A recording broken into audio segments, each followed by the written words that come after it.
और दंगाराज के खिलाफ जनता करेगी वोट। अरुण सिंह, अनमोल सिंह पटेल और राजकुमार पटेल ने बसपा छोड़ ली भाजपा की सदस्यता।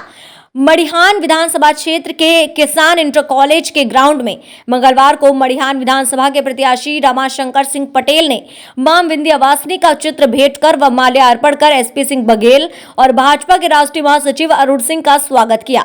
भाजपा के राष्ट्रीय महासचिव अरुण सिंह ने कहा कि सरकार बनने पर गरीबों, किसानों, विधवाओं, रेहड़ी पटरी व्यवसायियों को 500 से बढ़ाकर 1000 रुपए दिया जाएगा। अप्रैल में सरकार बनने पर पेंशन की राशि 1500 रुपए कर दी जाएगी। साथ ही साथ गरीबों को होली और दीपावली पर मुफ्त में सिलेंडर मिलेगा। गरीब परिवारों के बच्चों को मुफ्त में शिक्षा सरकार प्रदान करेगी। जिन परिवारों के पास जमीन नहीं है उन्हें जमीन दी जाएगी और जमीन पर सरकार उनको मुफ्त के आवास में प्रदान करेगी। मोदी और योगी सरकार ने 5 साल में 46 लाख आवास बनवाए। राष्ट्रीय महासचिव ने सपा पर तंज कसते हुए कहा कि योगी मुख्यमंत्री रहते हुए 18 से 20 घंटे काम करते हैं और अखिलेश 4 घंटे ही काम करते हैं। योगी सरकार ने गुंडों और माफियाओं पर बुलडोजर चलवाए। 5 साल में एक बार भी पूरे उत्तर प्रदेश में कहीं भी दंगा नहीं हुआ। पहले की सरकार में केवल दंगा होता था। बसपा से 2017 में चुनाव विधानसभा से प्रत्याशी रहे पूर्व ब्लॉक प्रमुख अनमोल सिंह के साथ विधानसभा चुनाव से बसपा के दावेदार रहे राजकुमार पटेल, सत्येंद्र कुमार सिंह, राम शकल सिंह, मुक्ति पटेल सहित बसपा के सैकड़ों कार्यकर्ताओं ने भाजपा की सदस्यता ग्रहण की। में काम करने वाले रमाशंकर पटेल की है, वह बिजली मंत्री के रूप में काम किए और हम इस विश्वास के साथ, दावे के साथ कर सकते हैं, जो जनता ने इसको स्वीकार भी किया कि समाजवादी पार्टी के समय में 4 से 5 घंटे ही बिजली आती थी, वो भी कभी रात को कभी दिन में, पता नहीं रहता था कब आएगी। आज योगी जी के नेतृत्व में 18 से 20 घंटे बिजली आ रही है और रमाशंकर पटेल भी बिजली के मंत्री के रूप में बहुत मेहनत काम किए। मैं अभी मड़िहान विधानसभा में देख रहा था, चारों ओर संख्या ही संख्या दिख रही थी। पहले 46,000 से जीते थे, इस बार उससे बड़ी मार्जिन के आधार पर यहाँ जीतने जा रहे हैं। मिर्जापुर की पांचों सीटें भारतीय जनता पार्टी, उनकी गठबंधन की सीटें, गठबंधन के माध्यम से हम सीट जीतेंगे, कोई दिक्कत नहीं है। सुनामी चल रही है।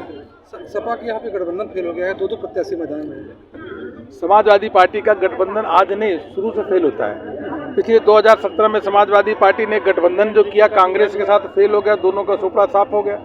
फिर लोकसभा में सपा ने बसपा का गठबंधन किया, वो भी फेल हो गया। और मड़िहान में 2 प्रत्याशी, बताइए, ये तो सुपड़ा फिर साफ हो जाएगा। विधानसभा चुनाव के परिणाम को 2 स्तर पर देखा जा रहा है, पूरब और पश्चिम।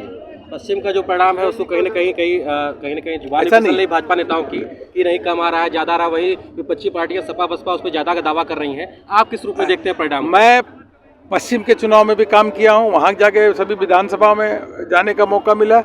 मैं देख रहा हूँ कि गरीब जो है ना, गरीब है, महिला है, किसान है, वह मोदी योगी के साथ खड़ा है, क्योंकि उन्होंने संकट के समय ध्यान देने का काम किया। 20 महीने से अनाज देने का काम, तेल देने का काम, नमक देने का काम, चीनी देने का काम।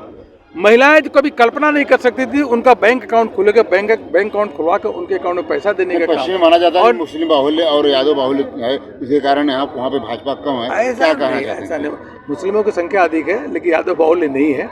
पश्चिम में भारतीय जनता पार्टी को बहुत बड़ी सफलता प्राप्त होने जा रही है। आगरा की सभी सीटें हम जीतने जा रहे हैं। कितने सीटें हैं पश्चिम, कितने जीत रहे हैं?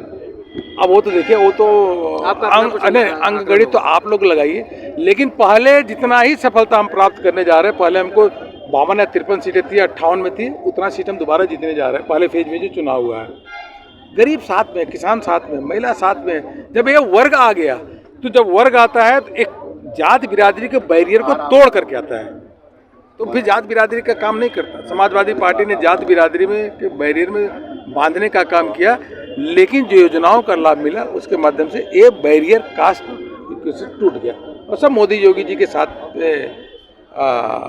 वोट दे रहे हैं, उनके नेतृत्व में खुश हैं। 300 से अधिक सीट भाजपा जीतेगी और पुनः योगी जी की। समाज पार्टी से प्रत्याशी रहे, क्यों आपने बसपा चुना? बहुजन समाज पार्टी इसलिए छोड़ दिया कि बहुजन समाज पार्टी ये एक व्यक्तिगत विशेष जात धर्म के लोगों को ज़्यादा वरीयता देती है और उसी संप्रदाय के लोगों को आगे बढ़ाती है। अन्य लोगों को अगर कोई पद भी देती है तो वो पद निष्क्रिय रहता है, कोई मतलब नहीं रहता। पार्टी में काफ़ी समय से आप रहे, क्या अनुभव रहा आपका पार्टी का? अनुभव हमारा यही रहा कि उस पार्टी में जो है मतलब घुटन महसूस होता है। कोई भी आदमी बहुत दिन से काम कर रहा है, उस वर्कर का कोई महत्व नहीं दिया जाता है। जो नया आदमी आया कहीं से आ गया उसको लड़ा दिए, जितना दिन काम करने का उसमें कोई मूल्य नहीं मिलता है।